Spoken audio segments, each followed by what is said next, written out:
안녕하십니까. 머리나는 이야기 이마반TV입니다. 오늘 이야기해볼 주제는 비절개 모발이식을 할 때 공여 부위의 삭발 방법에 대해서 다양한 관점에서 비교를 해보면서 삭발의 방법에 따라 어떠한 장단점들이 있는지 알아보도록 하겠습니다. 원장님 안녕하십니까. 안녕하세요. 자, 통상적으로 삭발하는 방법은 몇 가지로 보면 될까요? 상태에 따라서 좀 세분화해가지고 6가지로 삭발 패턴을 나누어서 네네.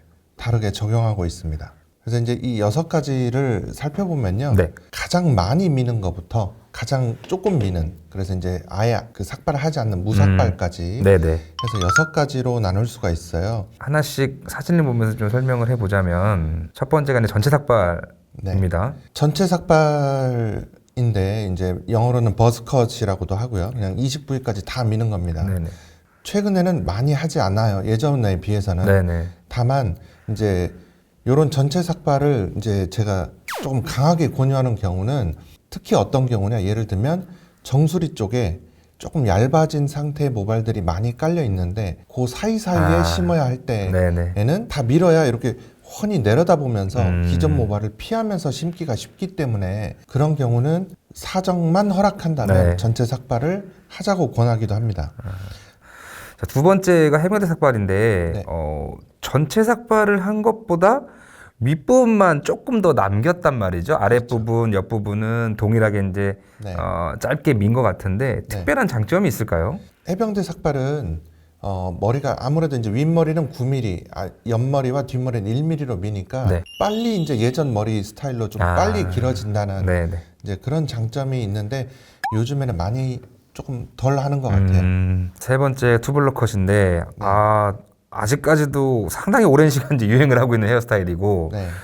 투블럭이 생기면서 비절개도 좀 발전하지 않았을까라는 생각도 좀 해보게 되는데 그쵸. 투블럭 컷이 많이 유행하면서 비절개 모발이식의 대상자가 많이 늘어난 것 같아요. 제 기억으로는 우리나라 최초의 투블럭은 호섭이가 아닌가. 네, 그렇게 생각이 되는데 그때는 인기가 맞습니다. 없었어요. 맞아요. 근데 이제 최근에는 젊은 분들을 중심으로 해서 네. 좀 멋스러운 헤어스타일로 투블럭이 유행하면서 옆머리 뒷머리를 1mm 정도로 밀어버려도 네. 한 일주일에서 열흘만 지나면 그렇죠. 미용실에서 예쁘게 깎은 투블럭 맞습니다. 정도로 금방 길어버리기 때문에 수술 후에 채취도 쉽고 비용적으로도 혜택이 있고 빨리 감출 수 있고 네. 그래서 또 투블럭을 밀었을 때 윗머리가 길다면 사실은 채취 부위까지도 어느 정도 내려서 덮어지기 때문에 투블럭 컷이 아주 유용한 방법이 되겠습니다. 네. 자, 네 번째 방법이 이제 부분 삭발인데 네. 투블럭 컷을 하지 않는 분들한테서 선택되어지는 것인지 저는 부분 삭발이 조금 더 나은 점이 있을까 하는 의구심이 좀 들거든요. 부분 삭발은 여성 환자분들한테는 절대적으로 초이스가 되는 방법이 되겠어요. 여성분들은 제가 요 앞에 말했던 3가지 방법을 할 수 있는 분이 거의 없어요. 그렇죠. 네. 제가 15년, 16년 동안 모발이식을 하면서 여성분 딱 한 명 봤습니다. 락음악 하시는 분인데 모이칸 스타일로 옆에를 완전히 밀고 위를 이렇게 묶는 네네. 스타일을 하신 분이 있었고요. 그분 외에는 여성분들은 거의 다 이제 만약에 민다면 부분 삭발 정도. 왜냐하면 머리가 길기 때문에 쉽게 감출 수 있는 그런 장점이 있을 거고요.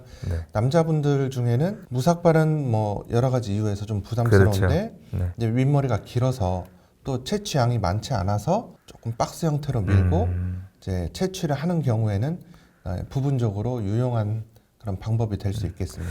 덮어서 이제 부분 가발을 하시는 분들도 좀 있죠. 그 부분에다가. 그렇기는 하죠. 뭐 부분 가발을 통해서 잘 가려지기도 네네. 하고요. 근데 대부분은 투블럭으로 커버가 되는 것 같아요. 네. 네. 자, 다섯 번째 이제 줄 삭발, 뭐 라인 컷 이런 이름으로도 불리는데 비교적 뭐 소량일 때는 좀 가능할 것 같은데 네. 어떤 분들한테서 좀 쓰여질까요? 이제 뒤에서 다시 한번 말씀을 드리겠지만 줄삭발이 뭐 요즘에는 뭐 줄삭발, 라인컷, 뭐 투명컷이라고도 뭐 부르고 우리나라 사람들은 네이밍의 천재잖아요.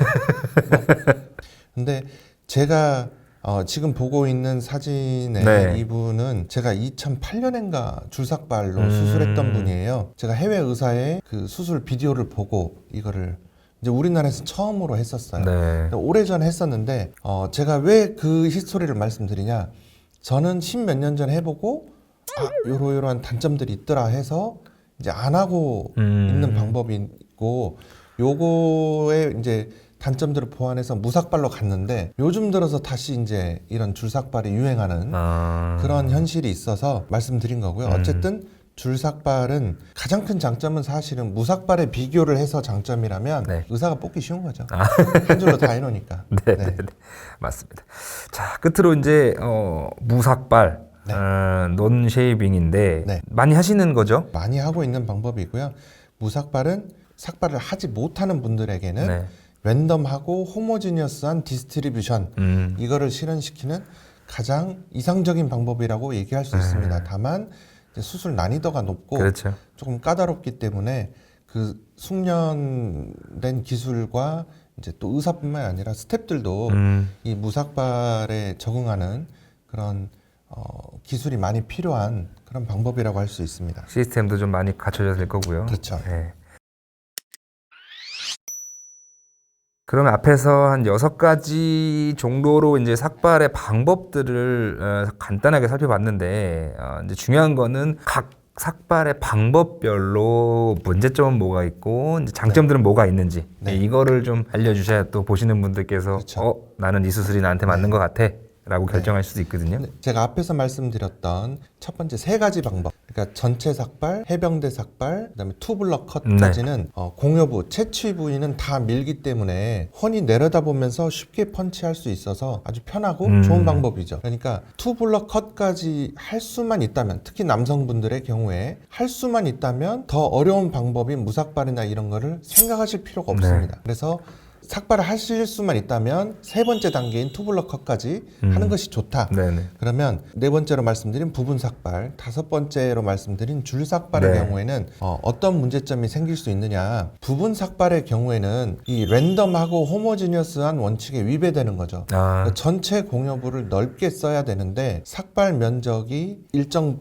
구역으로 딱 제약이 되기 때문에 네. 삭발 면적이 좁으면 좁을수록 채취 양이 많으면 많을수록 특정 범위 내에서 목표로 하는 모낭수를 다 펀치하기 위해서 굉장히 많은 펀치 수를 하게 돼요. 그렇죠. 그런데 부분 삭발은 99.9% 중앙의 코어전 제일 모발 상태가 밀도가 좋고 모낭이 두껍고 좋은 네. 데에서 부분 삭발을 밀게 되거든요. 그런데 2차, 3차 수술도 생각을 하고 해야 되는데 네. 그러니까 저는 이제 초토화 시킨다라는 표현을 많이 쓰거든요. 중앙에 코어전이 고갈돼서 삭발을 하지 않았던 부위와 여기 간에 이제 대비가 돼서 비어 보이는 효과가 네네. 나타나게 되고 더 중요한 거는 2차, 3차 수술에 이제 채취 양에 절대적인 제약이 오는 그런 문제가 생기게 됩니다. 이 코어존이라고 하면 또 절개로 채취했을 때도 가장 좋은 모발을 얻을 수 있는 부위인데 네. 그 부분을 초토화시켜 놓으면 그런 문제점도 있고 네. 그래서 정 부분 삭발을 한다면 굉장히 제한된 적은 모수일 때 혹은 최대한 가급적이면 어쨌든 넓은 네. 면적을 삭발해서 채취를 해야만 2차, 3차 수술에도 크게 제약을 받지 않을 수 있다. 이 점을 꼭 기억하셔야 됩니다. 생각보다 부분 삭발 해가지고 남자분들은 그렇게 많은 면적을 밀 수가 없어요. 그렇죠. 그래서 하고 나면 의외로 티도 나고 네. 그리고 투블럭을 깔끔하게 밀어버리는 게 더 나은 경우가 훨씬 많거든요. 티도 나고 2차 수술도 어렵고 그런 치명적인 단점이 있을 수 있다라는 거 좀 아셨으면 좋겠습니다. 옆에 뒷머리가 있는 스타일에서 잠깐 그냥 투블럭 스타일로 바꿨다가만 돌아가도 되는 부분인데 어찌 보면 보고 한 가지의 변화를 주지 않으려고 더 많은 것을 잃게 되는 상황이 발생할 수도 있으니까 네. 그 점은 꼭 아셨으면 좋겠고 자, 그 다음은 이제 줄삭발들도 큰 문제점이 있는 것 같은데 네. 어떤 문제점들이 있을까요? 여기 논문에서 제가 일부분을 발췌한 건데요. 이제 두상의 크기라든지 이런 거에 그렇죠. 따라 다르지만 뭐 많게는 1000모낭, 600에서 800모낭이 넘어가면 여기 사진에서 보시는 것처럼 이거 누가 봐도 절개를 20번 정도 한 것 같은 맞습니다. 네, 그런 모습이거든요. 또는 동반탈락 같은 네. 이런 사진 이건 진짜 심각한 거고요. 그러네요. 네. 심지어는 흉터가 넓어진 것 같은데 이건 줄삭발한 겁니다. 네. 여성분에서도 이제 정말 많이 보거든요. 저희 병원에 재수술하러 오시는 분들 중에 이렇게 1차를 줄삭발하고서 이제 오시면 뭐가 문제냐? 여러 개 절개 흉터처럼 보인다. 네. 그다음에 두 번째는 줄과 줄 사이의 간격이 좁기 때문에 절개를 어떻게 하기가 굉장히 애매해요. 네네네. 네. 심지어는 그분들 중에 많은 수는 본인이 줄삭발 했는지를 몰라요. 크게 문제가 없이 시행할 수 있는 병원에서만 잘 받는다면 무삭발로 수술을 받는 것이 당연히 랜덤하고 호모지니어스하게 흉터를 분산시키기 때문에 티도 안 나고 혹시 모를 2차, 3차 수술에도 충분한 채취 모량을 확보할 수 있다. 요거를 말씀드리고 싶습니다. 자, 이제 영상을 보시는 분들께서 뭐 물론 이제 집도하신 선생님들 만나서 많은 얘기를 나눠보겠지만 그래도 우리가 또 미리 영상을 보면서 내가 필요한 모수가 이 정도일 것 같아. 나는 어느 정도 삭발을 해야 맞을 것인가를 예측해 보는 방법이 있으면 참 네. 좋을 것 같은데 네. 지금 준비를 해주신 자료를 보면 네. 삭발 범위를 우리가 손바닥을 가지고 미리 네. 예측을 해볼 수가 있는 것 같아요. 네. 이거를 왜 중요하다고 생각하냐면 상담하러 오셔서 가령 뭐 어디 병원에서 상담을 받았는데 한 3,000모 정도를 하기로 네. 했는데 이제 비절개로 하기로 했다.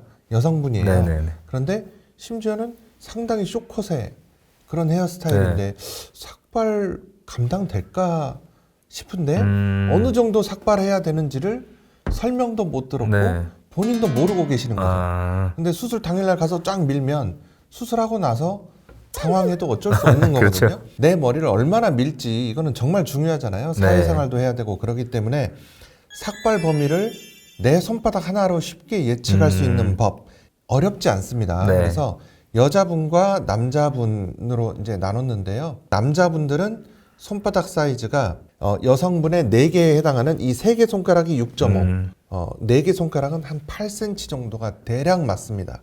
그러니까 이제 4개의 손가락 폭이다. 그럼 딱 손바닥 하나 사이즈를 네네네. 직사각형으로 대략 뒤통수에 대보고 거울을 보시면은 알 수 있거든요. 네.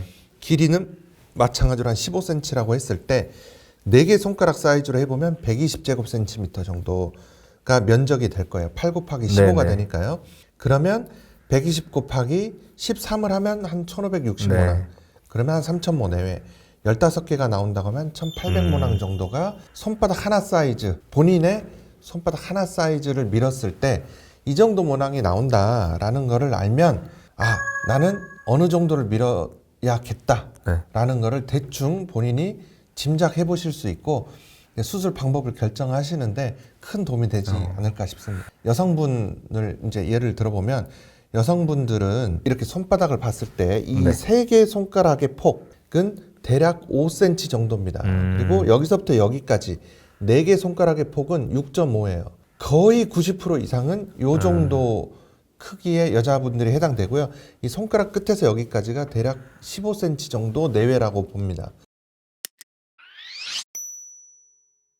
미리부터 이제 이 영상을 보시는 순간부터 나는 윗머리를 최대한 길러서 투블럭도 마찬가지입니다. 펀치 자국을 가리려면 윗머리를 최대한 길러서 이제 이렇게 해야겠다라는 거를 미리 염두에 두시고 수술 계획을 세우고 헤어스타일을 유지하시면 좋을 것 같습니다. 지금 영상을 보시는 분들께서는 꼭 집에서 한 번씩 따라 해보시고 예측을 한번 해보셨으면 좋겠습니다. 자, 지금까지 이제 삭발 방법 그리고 방법에 따른 각 장단점들을 알아봤는데 자, 마지막으로 정리를 좀 해주신다면 비절개 수술은 가급적이면 넓은 범위에서 채취를 해야 됩니다. 그러니까 가능하다면 삭발을 하는 것이 좋습니다. 이 공여부 삭발이니까 전체 삭발, 해병대 삭발, 투블럭 삭발까지 해당되겠습니다. 그런데 삭발이 안 된다면 방법은 두 가지다. 절개로 가든지 아니면 무삭발 비절개를 선택하는 것이 더 좋다. 근데 이제 절개는 채취하고자 하는 모낭수가 가능한 두피 탄력과 밀도가 돼야 될 거고요. 만약에 채취량이 아주 소량이고 하다면 부분 삭발도 아주 제한적으로는 고려해 볼 만하다. 그러나 누구에게나 항상 권하기에는 2차, 3차를 생각했을 때 그다지 좋은 방법이라고 얘기할 수 없다. 그리고 줄삭발은 여성, 남성 다 저는 잘 권하지 않지만 특히 남자 환자에서는 아주 권하지 않는다라는 거를 기억해 주셨으면 좋겠고 줄삭발은 무삭발이 아닙니다. 절대. 그래서 전체 머리를 밀지 않고 의사가 쉽게 펀치할 수 있다는 장점이 있지만 환자분의 특히 남자 환자분의 2차, 3차까지의 어떤 장기적인 플랜에서는 바람직한 수술법은 아니다라고 강조해서 말씀드리고 싶습니다. 오늘 시간에는 비절개 모발이식을 할 때 삭발의 방법에 대해서 알아봤는데 방법에 따라 이제 장단점이 명확하고 장단점들이 명확하다는 것은 수술을 받는 사람들의 상황에 따라서 선택할 수 있는 방법이 이제 다양하다는 이야기니까 나는 어떤 수술 방법이 더 적합한지 한 번씩 체크해 보시고 선택하신 방법을 시스템적으로 소화할 수 있는 병원인지도 사전에 반드시 확인하셔서 좋은 수술 결과를 얻으시길 바라겠습니다. 자, 오늘도 좋은 말씀 해주신 원장님께 감사의 말씀 드리면서 다음 시간에 또 찾아뵙겠습니다. 원장님 고맙습니다. 감사합니다.